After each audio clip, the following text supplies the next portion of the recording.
Hello guys, welcome back to my channel Renu home kitchen.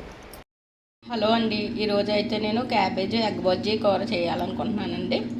దీనికోసం నేను ఒక ఫుల్ క్యాబేజీని ఇలా కట్ చేసుకొని వాష్ చేసుకొని ఫుల్గా ఒక గిన్నెలో తీసుకున్నానండి.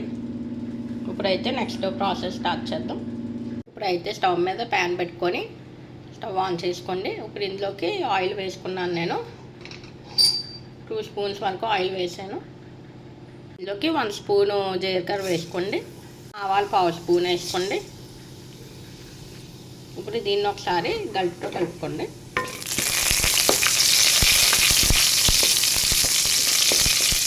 ఇందులోకి కట్ చేసి పెట్టుకున్న ఒక పెద్ద ఆనియన్ అయితే వేసుకున్నానండి.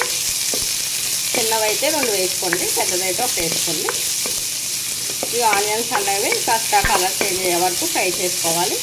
ఇప్పుడు పసుపు వేసుకోండి, ఒకసారి కలుపుకోండి. అయితే ఆనియన్స్ ఫ్రై అయిపోయాయి కదండి. ఆనియన్స్ వేగిపోయాక ఈ క్యాబేజ్ వేసుకోవాలండి. క్యాబేజ్ మొత్తం వేసేసాను నేను. ఈ క్యాబేజ్ ఒకసారి వేసాక బాగా కలుపుకోండి. చూసారు కదా, నేను క్యాబేజ్ మొత్తాన్ని ఇలా కలిపించుకున్నాను. ఇందులోకి 1 స్పూన్ ధనియా పౌడర్ యాడ్ చేసుకోవాలి. కారం 1.5 స్పూన్ వేసుకోండి. తక్కువ కావాలంటే తక్కువ వేసుకోండి. ఇంకా సాల్ట్ 1 స్పూను, వెల్లుల్లి పేస్ట్ 1 స్పూను.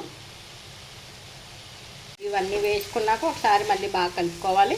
క్యాబేజ్ మొత్తం చూసారు కదా, మొత్తం మసాలాలు మొత్తం ఇలాగ దీన్ని పట్టేటట్టు కలిపించుకున్నాను. ఇప్పుడు దీనిపైన మూత పెట్టేసుకొని సిమ్లోనే పెట్టుకోండి. మంటని క్యాబేజ్ బాగా మగ్గే వరకు మగ్గించుకోవాలండి. అయితే మూత తీసి చూద్దామండి. క్యాబేజీని మధ్య మధ్యలో కలుపుకుంటూ ఉండాలి. కాస్త బాగా మగ్గాలండి. క్యాబేజ్ బాగా మెత్తగా ఉంటేనే బాగుంటుంది, కొంచెం లేకపోతే పచ్చి పచ్చిగా ఉన్నట్టు ఉంటుంది. ఇప్పుడైతే క్యాబేజీని ఒకసారి కలిపించుకున్నాక ఒక 4 ఎగ్స్ అయితే నేను వేసుకున్నానండి. 4 ఎగ్స్ వేసుకున్నాక ఒకసారి ఇలాగ మూత పెట్టేసుకోండి.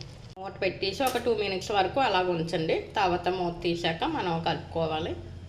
ఇప్పుడైతే 2 మినిట్స్ అయింది కదండి, మూత తీసి చూద్దామండి. ఇప్పుడైతే మంటనే హై ఫ్లేమ్లో పెట్టుకొని మనం బాగా కలుపుకోవాలి. ఇప్పుడైతే హై ఫ్లేమ్లో పెట్టుకొని బాగా కలుపుకున్నాక ఇందులోకి 1 స్పూన్ గరం మసాలా వేసుకోవాలి. కొంచెం కొత్తిమీర కూడా వేసుకొని ఒకసారి కలిపించుకొని స్టవ్ ఆఫ్ చేసేసుకోవాలి. మీకు కనుక నా వీడియో నచ్చినట్టయితే లైక్ చేసి, షేర్ చేసి, కామెంట్ చేసి, సబ్స్క్రైబ్ చేయండి. Thanks for watching my video.